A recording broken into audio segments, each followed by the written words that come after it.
Sa mainit at maaraw na bakuran, parang katanghalian sa Maynila, si Bossing Supremo ay inis na inis habang nakatingin sa kanyang relo. Matagal na siyang naghihintay ngunit hindi pa rin dumarating ang kuponan ng suporta. Wala siyang ibang pagpipilian kundi ang mag-alok ng gantimpala na 20,000 sa sinumang maglakas loob na tumalon sa putikan para kunin ang drill bit. Nagbubulungan ang mga empleyado, ngunit walang sinuman ang nangahas tumalon. Isang maling galaw lang, yari na. Mula sa gitna ng mga manggagawa, si Batang Dodong ang nagkusang magbigay subok. Agad na nagbigay daan ang lahat sa kanya. Inilagay niya ang kanyang sarili sa unahan kasama ang mga katrabaho niya na sina Tisoy at Baldo na kinakailangan ng kagamitan sa proteksyon pati na rin ang maskara. Nang makita ng bossing na mayroong nangahas na gawin ito, nagpaalala siya kay Dodong na huwag masyadong magpumilit dahil baka mapahamak lang siya. Hindi pinakinggan ni Dodong ang kanyang mga salita, sa halip ay binalaan pa niya ang bossing na huwag siyang lokohin sa kanyang bayad. Nang bumaba si Dodong, kinakabahang naghintay ang mga tao sa itaas. Sa ilalim, mahirap huminga at gumalaw sa putikan. Natarantang tumawag ang empleyado na laging nakatutok sa signal ng aparato nang hindi niya makita ang pulang tuldok ng truck sa screen. Totoo na bang namatay na siya? Biglang nag-alon-alon ang putik at mula sa ilalim ay lumitaw si Dodong. Ang tanging bagay na mahalaga sa kanya sa sandaling iyon ay ang 20,000 gantimpala. Tinupad ng bossing ang kanyang pangako at ibinigay sa kanya ang buong halaga. Sino ang mag-aakala na may isang taong magsasakripisyo ng kanyang buhay para sa pera? Hinihingal si Dodong, naghahabol ng hangin. Ang dahilan kung bakit binebenta niya ang kanyang buhay sa murang edad na 18 sa mga kapitalista ay para mabayaran ang operasyon ng kanyang nakababatang kapatid na babae na si Neneng. Kahit na masakit ang kanyang buong katawan at kailangan niyang gumapang, hindi iyon mahalaga kay Dodong. Sa katunayan, umaasa pa siyang araw-araw siyang makakakita ng ganoong pera. Bahagyang pagod lang ito at ilang pawis. Biglang hinarangan ng isang kakaibang maitim na lalaki si Dodong. Sinabi niya, ibinibigay mo ang lahat sa trabaho, ngunit nakakakuha ka lang ng kaunting pera, sulit ba yon? Kung hindi lang dahil sa pera, sino ang maglalakas loob na ilagay ang kanilang buhay sa panganib? Malinaw na tumugon si Dodong. Ibinunyag ng estranghero ang isang maskara na may malawak na ngiti na umaabot hanggang sa kanyang mga pisngi. Sinabi niya, sumama ka sa akin at magkakaroon ka ng pagkakataong baguhin ang iyong buhay. Pinutol ni Dodong ang kanyang sinasabi at umalis. Sa lahat ba naman, napadpad pa siya sa isang multi-level marketing. Pagkatapos ng trabaho, agad siyang tumakbo sa kinaroroonan ng kanyang kapatid na si Neneng. Nagkataon na nakasalubong niya ang doktor ng kanyang kapatid sa pasilyo at agad niya itong kinausap. Tinitigan ng doktor ang kanyang marumi at punit na damit at mapang-insultong sinabi, lumayo ka sa akin. Kung hindi mo pa nababayaran ang ospital ngayong buwan, hindi na bibigyan si Neneng ng gamot. Ang kondisyon ng iyong kapatid ay lalong lumalala at kailangan niya ng kidney transplant. Kinutya siya ng doktor nang malaman niyang hindi niya kayang bayaran ang operasyon. Sinabi pa ng doktor na mas mabuti pang ihanda na lang niya ang kanyang sarili. Nagmakaawa si Dodong sa doktor na alagaan ang kanyang kapatid at sinabing babayaran niya ang lahat. Umalis ang doktor na hindi siya pinapansin. Naniniwala siya na hindi makakakuha ang bata na tulad niya ng libo-libong piso. Naupo si Dodong sa tabi ng kama ng ospital at bumuntong hininga. Tama ang doktor, saan makakakuha ang isang batang tulad niya ng ganoong halaga ng pera? Ang sinagot sa kanyang tanong ay ang katahimikan. Nakapikit pa rin si Neneng at napakasakit para kay Dodong na makita ang kanyang kapatid sa ganong kalagayan. Sa sandaling iyon, tumawag ang kanyang iresponsableng ama. Pagkasagot niya sa telepono, humihingi na ng pera ang kanyang ama dahil umutang ito ng malaki. Hindi lang iyon, inaasahan pa nitong mamatay na si Neneng para maibenta ang kanyang kornea para kumita ng pera. Sinabi pa ng ama na nagpapasarap na si Neneng sa buhay sa pera. Hindi napigilan ni Dodong ang kanyang galit. Mariin niyang sinabi, tao ka pa ba? Bukod sa iyong mga bisyo, ano pa ba ang binigay mo sa amin? Kahit na mamatay ako, hindi ko hahayaang saktan mo si Neneng. Pagkatapos ay ibinaba niya ang telepono. Bakit kaya siya ipinanganak sa isang masamang tao? Sa sandaling iyon, isang pamilyar na figura ang kumuha ng atensyon ni Dodong. Kumaway sa kanya ang lalaking nag-aalok ng trabaho kanina. Inis na lumapit si Dodong sa kanya, sigurado siyang sinusundan siya nito para alukin siya sa multi-level marketing. Itinanggi niya ito. Sinabi niyang wala siyang ibinebenta. Pupunta lang daw siya roon para makipaglaro kay Dodong. Kung mahuhuli siya ni Dodong sa loob ng 5 minuto, makakatanggap siya ng ₱100,000. Hindi siyempre naniniwala si Dodong. Akala niya multi-level marketing, lumalabas na sugar daddy pala. Gayunpaman, pamilyar ang logo sa kanyang shirt. Hindi niya ito ipinaliwanag at pumitik lang siya ng kanyang mga daliri. Agad na nakatanggap ng ₱20,000 si Dodong sa kanyang telepono. Sinabi niyang ibibigay niya ang natitirang pera kung mahuhuli siya ni Dodong. Nagtataka si Dodong kung paano niya nakuha ang kanyang bank account. Sinabi pa niya na kung ayaw niyang sumali sa laro, hindi na niya kailangang ibalik ang pera. Isa itong kakaibang laro ngunit hindi naman mapanganib. Kahit na matalo siya, mayroon pa ring ₱20,000 sa kanyang account. Kaya nagpa siya si Dodong na sumali.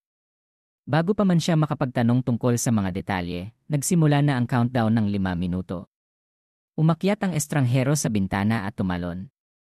Nagulat si Dodong at tumakbo para tumingin sa ibaba. Nakita niyang tumatakbo ito ng sobrang bilis pagkatapos tumalon mula sa taas na halos 10 metro. Gayunpaman, hindi ito ang tamang oras para mamangha. Kailangan niyang manalo ng ₱80,000. Hindi siya maaaring tumalon katulad niya, kaya ang tanging paraan ay ang pagtakbo sa hagdanan. Sa wakas ay nakita rin ni Dodong ang figura ng nagbebenta sa eskinita. Palagi siyang nakabuntot sa kanya. Buti na lang, pamilyar siya sa daang ito dahil ito ang kanyang dinadaanan araw-araw. Alam ni Dodong ang pinakamaikling daan para maabutan siya. Nauubos na ang oras. Naghabulan ang dalawa sa kalye. Balisa na nakabuntot si Dodong sa maitim na figura sa kanyang harapan. Sinubukan ni Dodong ang lahat upang maglakad ng mabilis sa hagdan, umakyat ng ilang hakbang ng sabay upang paikliin ang distansya sa pagitan nilang dalawa. Sa isang kanto, bigla itong naglaho. Hinihingal si Dodong, sinusubukang hindi ito mawala. Akala niya ang habulan ay parang laro ng mga bata, ngunit nakakapagod. 4 minuto na ang nakalipas ngunit hindi pa rin ito napapagod. Kailangang hanapin ni Dodong ang paraan para pigilan ito.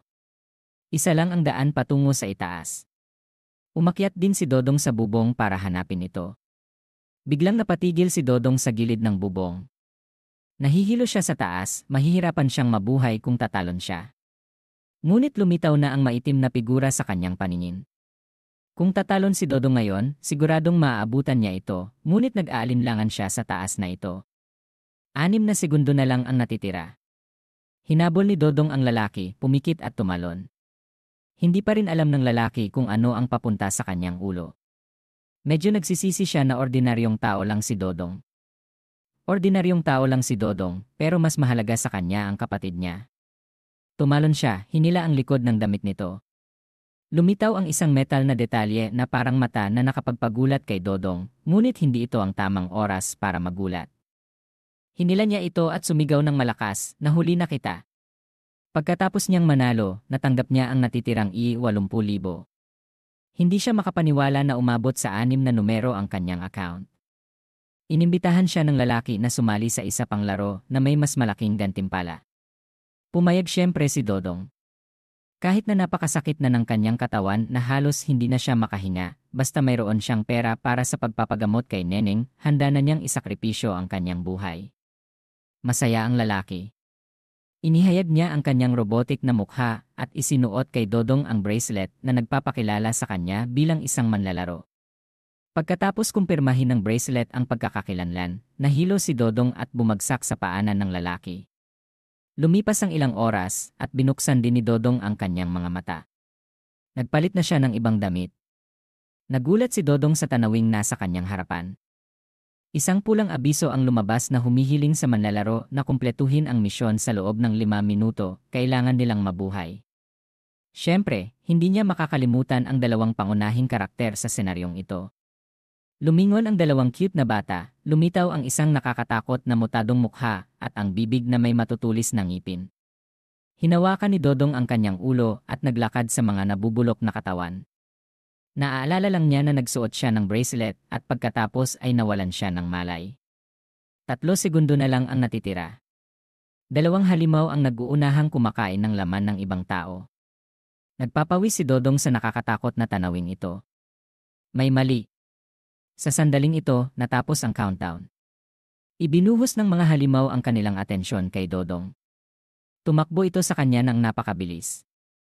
Hindi maintindihan ni Dodong ang nangyayari, ngunit ang tanging alam niya ay kung mahuhuli siya ng dalawang batang ito, malaki ang kanyang problema. Kaya't tumakbo siya ng napakabilis. Habang tumatakbo siya, pinagmamasdan niya ang kanyang paligid. Ngayon lang niya nakita ang napakalaking pulang orasan na gumagana ng husto. Biglang nakaramdam siya ng kakaiba. Isa lang ang humahabol sa kanya. Nasaan ang isa? Paglingon niya, nakita niya itong nakatayo sa kanyang harapan. Nagulat si Dodong. Sumugod ito mula sa ibaba, gamit ang kanyang mahabang kuko para maghiwa ng kaunting karne sa balikat ni Dodong.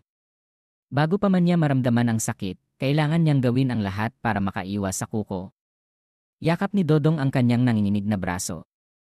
Ang kuko nito ay kasing talas ng isang hasang kutsilyo. Paano na kung sabay na itong lumapit sa kanya? Ang takot at sakit ay nagpahirap kay Dodong na huminga, ngunit wala pang kalahati ng oras ang lumipas. Sinabi sa kanya ng likas na katangian na tumakbo ng mas mabilis, ngunit nakaisip ang dalawang halimaw ng bagong pagbabago.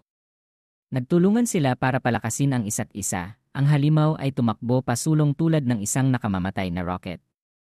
Sumugod ito kay Dodong na may nakakakilabot na bilis. Tumalon ito sa likod niya, humiwa ng karagdagang laman na nagdulot ng pagkagulat kay Dodong.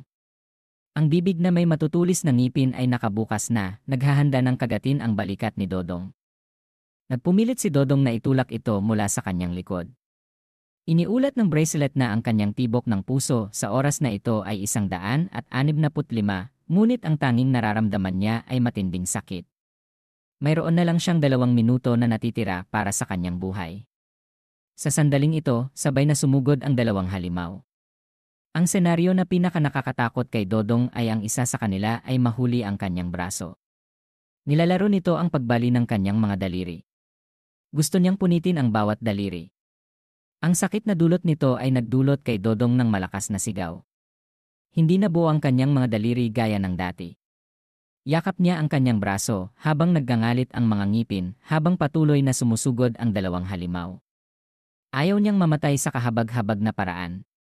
Patuloy na tumataas ang kanyang tibok ng puso, umabot sa 200 na naging dahilan upang hirapan siyang huminga. 1 minuto na lang ang natitira bago matapos ang laro, ngunit wala na siyang kamalayan. Iniisip pa rin niya si Neneng na naghihintay sa kanya sa ospital. Kung mamatay siya, walang sinuman ang nasa tabi ng kanyang kapatid. Sa sandaling ito, lumabas ang isang sistema na nag-aanunsyo na na-activate ni Dodong ang isang sistema pagkatapos lumampas ang kanyang tibok ng puso sa 200. Hindi maintindihan ni Dodong ang nangyayari. Hindi lang iyon, nag-activate pa ito ng kasanayan na tinatawag na time reversal para pagalingin ang kanyang mga sugat. Lahat ng hiwa o bali na buto ay naibalik sa dati na ikinagulat ni Dodong. Ang kasanayan na ito ay nagpapahintulot kay Dodong na makita ang hinaharap 3 segundo bago ito mangyari. Nakikita ni Dodong na ang kasalukuyang sitwasyon ay hindi na iiba sa pagbabayad para sa pagiging isang para mapahusay ang kanyang lakas. Ngunit hindi mahalaga basta manalo siya. Umiilaw ang mga mata ni Dodong sa pag-activate ng kasanayan. 3 segundo mula ngayon, sumugod ang dalawang halimaw at kinulong si Dodong para kagatin siya. Nagulat si Dodong sa tanawing ito, ngunit hindi na ito ang tamang oras para mamangha. Ngayon na nakita na niya ang hinaharap, kailangan niyang iwasan ang kanilang mga atake. Kakagatin siya ng isang nasa kaliwa sa balikat at sisirain naman ng isa sa kanan ang kanyang puso. Kaya't ginamit niya ang lahat ng kanyang pagka-flexible para iwasan ang kanilang mga kamay. Matagumpay niyang naiwasan ang nakamamatay na atake. 0 segundo na lang ang natitira, ngunit tiyak na sapat na ito dahil siya ang pangunahing karakter. Ngunit hindi pa rin sila tumitigil. Tumakbo ang isa sa harap ni Dodong. Nagmamadaling i-activate ni Dodong ang kasanayan, ngunit ang cooldown nito ay 0 minuto. Nanginig si Dodong sa sobrang takot kaya wala na siyang lakas para tumakbo. Sa huli, ang matutulis na kuko ay tumigil sa harap ng kanyang mga mata, ilang inil lang ang layo. Bumukas ang pinto. Sinubukan ni Dodong na sumunod sa daanan na ipinakita sa kanya. Nagtataka siya kung ito ba ang lugar na sinasabi ng lalaki na may malalaking premyo, ngunit nakakatakot din ang dalawang halimaw. Nag-anunsyo ang sistema ng laro na nakatanggap siya ng 300 puntos na gantimpala. Siyempre, hindi maintindihan ni Dodong ang anumang bagay. Tumigil siya sa harap ng isang silid na may lahat ng tao na nakasuot ng katulad niya na ikinagulat ni Dodong. Nakaupo ang isa sa upuan, ang mga mata niya ay nakatingin kay Dodong na nag-iisang nakaligtas sa 20 bagong manlalaro ngayong araw. Wala pa ring alam si Dodong. Inilagay ang isang kamay sa kanyang balikat, ang taong iyon ay nagkusang makipag-usap kay Dodong. Siya si Tisoy na nakapunta na rito ng kalahating buwan at isang manlalaro na katulad ni Dodong. Nagtataka si Dodong kung bakit sila nagtipon. Ipinaliwanag ni Tisoy na ito ang lugar kung saan nagtitipon ang mga taong nakapasa sa unang hamon ng laro. Ito ay isang arena para sa laro ng pagsusugal sa buhay. Binanggit ni Tisoy ang pangalan ng kumpanya na si S na laging nagtatrabaho ng husto ngunit walang alam tungkol sa ibang mga bagay. Ipinaliwanag ni Tisoy sa kanya na ang IA ay isang nangungunang kumpanya ng teknolohiya sa mundo na may malalaking industriya at malawak na kayamanan. Pagkarinig nito, naalala ni Dodong na ang logo sa katawan ng lalaki kanina ay galing kay IA, kaya pala pamilyar sa kanya, ngunit anong kinalaman ng kumpanya sa larong ito ng kamatayan? Itinuro ni Tisoy ang kanyang bracelet. Lumabas ang isang abiso sa 3 na imahe. Lumalabas na ito ang kinakatawan ng larong ito. Ipinakilala ng taong iyon kay Dodong ang laro ng pagkolekta ng mga puntos para makapag-level up. Ang huling taong may buhay ay makakatanggap ng mana ng S Group. Isang napakalaking halaga ng pera at iba pang espesyal na tuntunin. Sinumang sumuko ay mamamatay. Pagkatapos sabihin yon, nawala ang imahe. Ang tanging natitira sa isip ni Dodong ay ang malaking halaga ng kayamanan. Tiyak na isang malaking halaga ng pera, ngunit para lang ito sa tanging taong makakaligtas. Mayroong 7 antas sa lahat, ngunit sila pa lang ang pinakamababang antas, tinatawag na bata. Kung gusto nilang makuha ang pera, kailangang umakyat ng antas ng tuloy-tuloy ang mga manlalaro. Nagsisimula ng sumakit ang ulo ni Tisoy sa pag-isip nito. Ang totoo, mas nagiging mahirap ang laro habang tumataas sila at hindi kayang labanan ng mga walang kwenta. Bukod dyan, hindi rin madali ang pagkolekta ng mga puntos.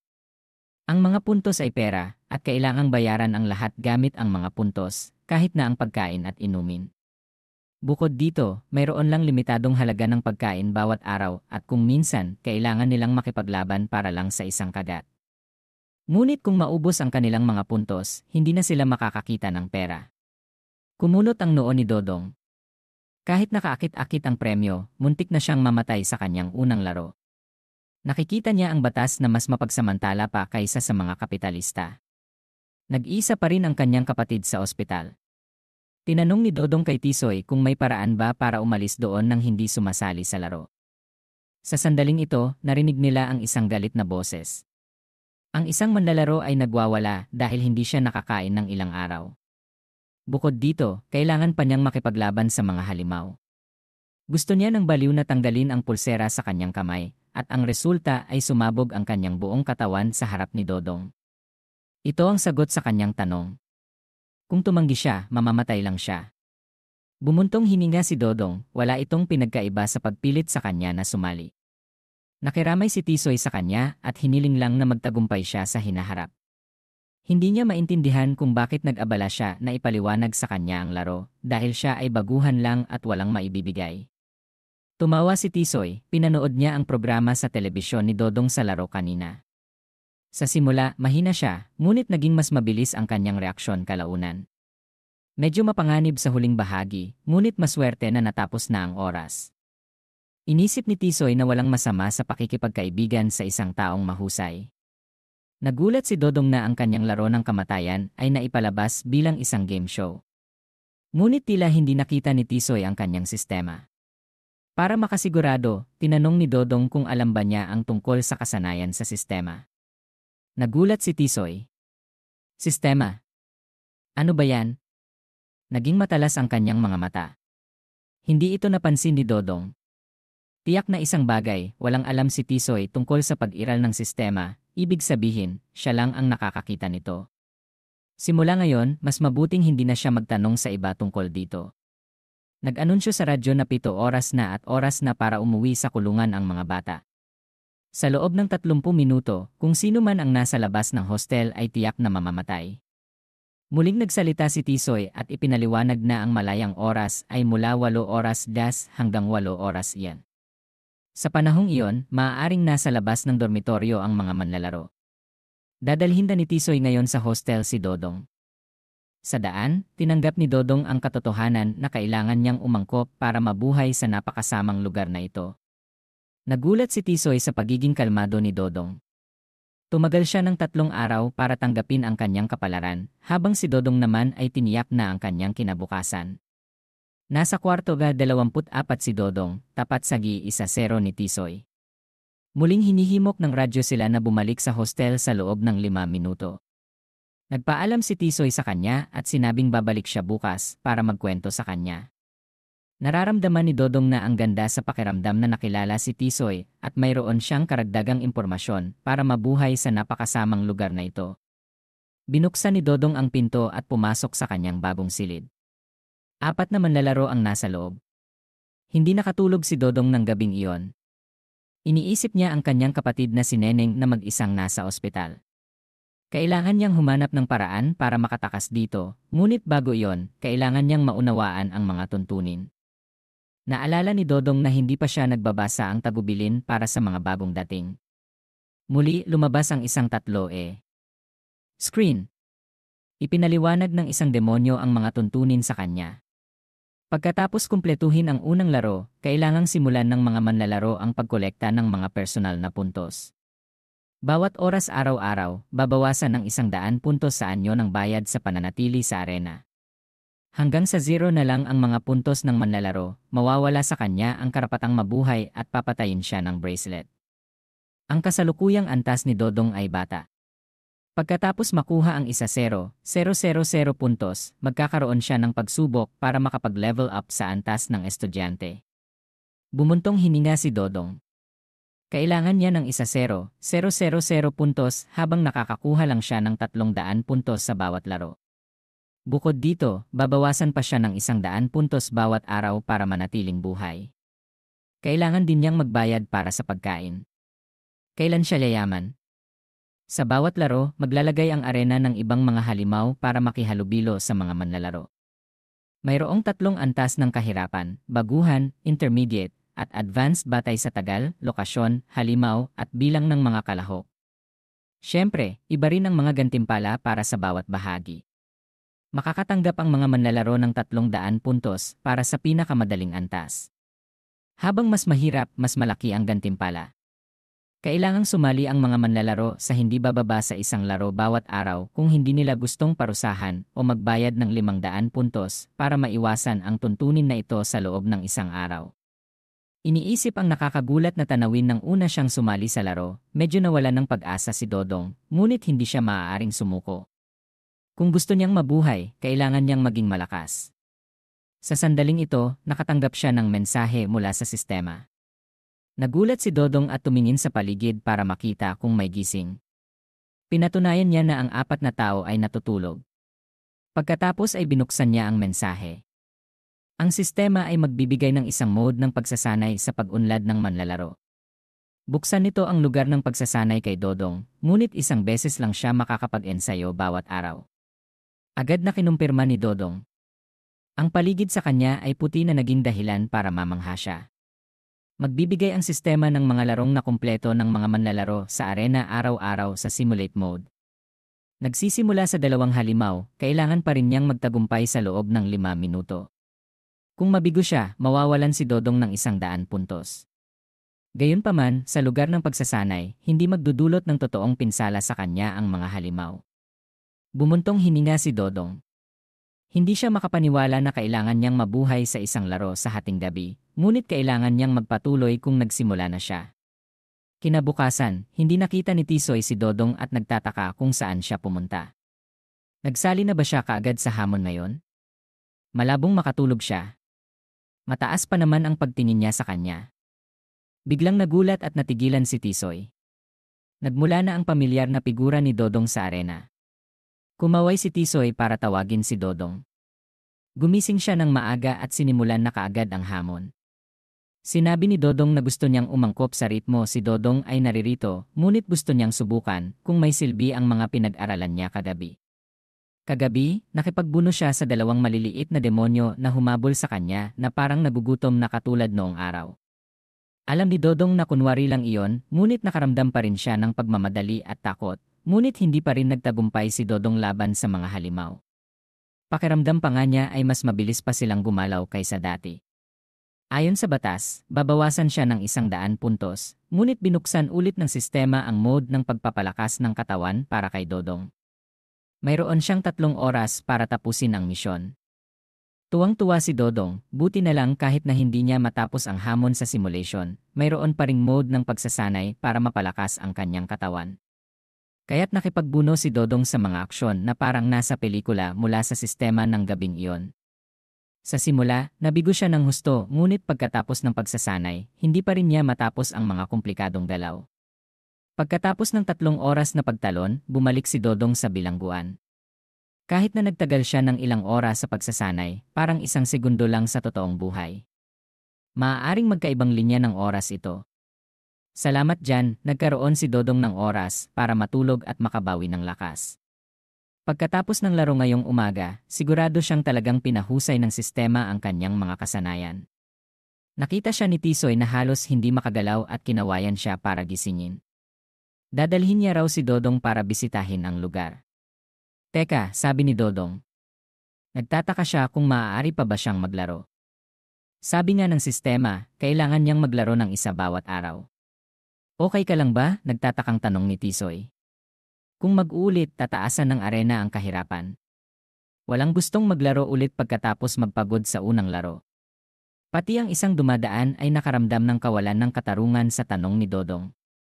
Tiniyak ni Tisoy na kakaunti lang ang kayang maglaro ng 2 laro nang tuloy-tuloy sa isang araw nang nabubuhay pa rin.